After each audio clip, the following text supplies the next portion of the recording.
All right, this is our final project on do male college students report higher lifetime use of tobacco, alcohol, cannabis, and cocaine compared to female and transgender non-conforming students. For introduction, substance use is a major public health issue affecting college students' physical health, mental well-being, and academic success. Alcohol, tobacco, and cannabis are the most commonly used substances among U.S. college students. Less common drugs like cocaine also pose significant risks. And understanding that the demographic has differences in substance use supports more effective prevention and education efforts.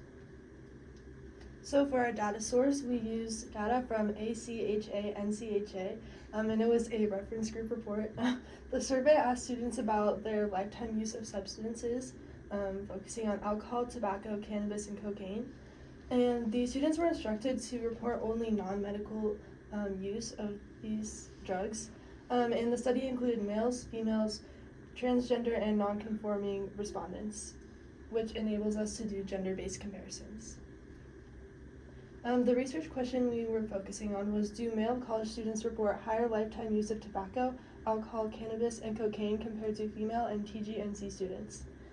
Based on prior research, males often engage in more risky health behaviors, and something else to note is that substance use patterns may differ across specific drug and campus environments. Purpose and public health relevance for this. So we are examining how substance abuse patterns vary across gender identities, also across various universities.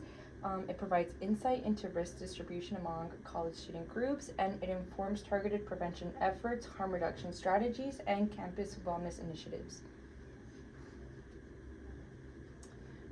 Some potential biases within this kind of experiment research is that researchers can't control whether people are lying or not. Many of the questions are very personal, and they also regard illegal activities such as using cocaine or opioids, which may lead people to lie. The survey was done on college campuses across the country, making it representative of all college student populations. Conditions. So we used a chi-square analysis. So for the random aspect of the condition, sample was stated in the data source. While it was a volunteer-based experiment survey, they stated that they reported college campuses where all the students either fulfilled the survey, or where college campuses made it mandatory to do the survey. For large counts, all expected values have to be greater than 5, and they are across for all of the substances that we are analyzing, which are tobacco, nicotine, alcohol, cannabis, and cocaine.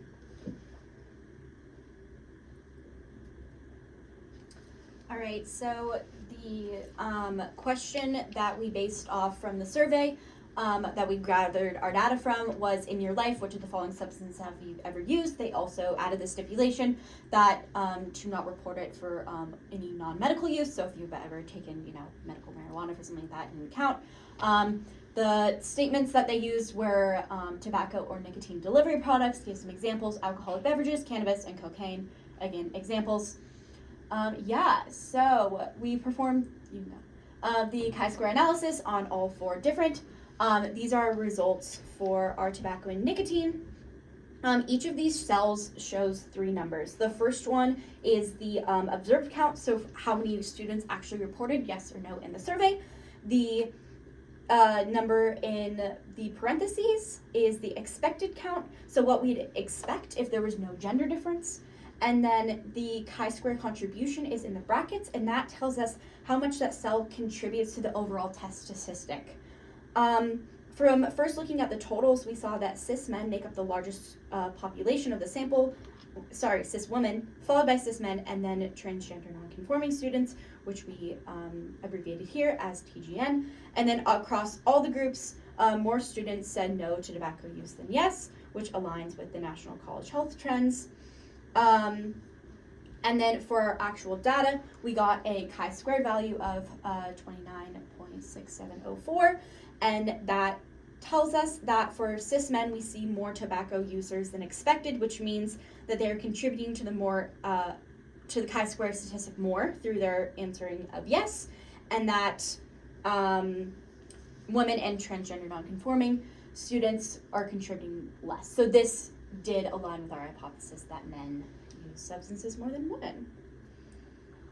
And then our p-value is below our alpha, much lower. It is very small, so we can say that we have there's statistical significance, and we have a strong evidence of association between gender identity and tobacco and nicotine use for this sample.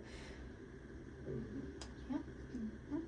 All right, so this is the same format of the data, but what it is telling us here is that there is, again, a statistical significant association between gender identity and lifetime alcohol use, with a chi-square of about 167.68 and a p-value below 0.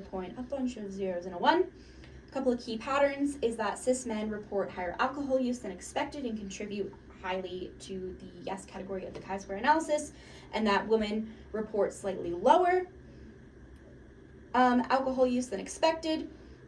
Same with the transgender nonconforming. So overall, cis men appear more likely to have used alcohol in their lifetime compared to cis women and transgender nonconforming students. And then for cannabis, it showed the same statistical significance with a very large chi-square value. Again, cis men reported more cannabis use than expected.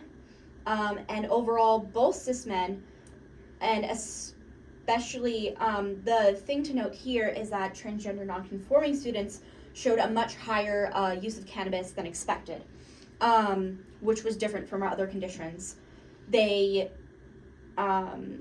highly contributed to the yes category. So overall, men, but surprisingly more transgender nonconforming students are more likely to use cannabis.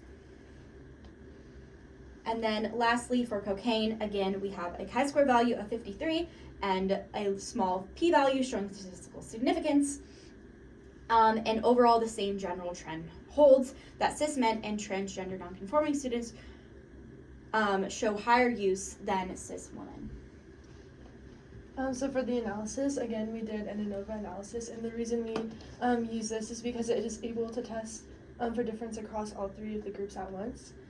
For each of the drugs that we looked at, the p-value was much smaller than 0.05. It was 0.0001, and this provides strong evidence that lifetime substance use does differ based on gender.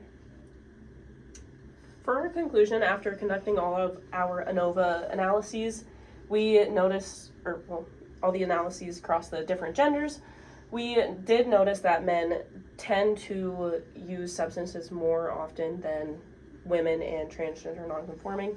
With the tobacco use and alcohol use, it was very similar, with men exceeding the expected values and women and transgender nonconforming being below. And then it differs a little bit when it comes to the cannabis and cocaine use, where there's more transgender nonconforming than use of those substances than with the tobacco and alcohol. But with those substances, men still dominated the amount of people that used it the most. And that allows us to conclude that men do tend to use illicit substances more in their lifetime than women and transgender nonconforming groups do.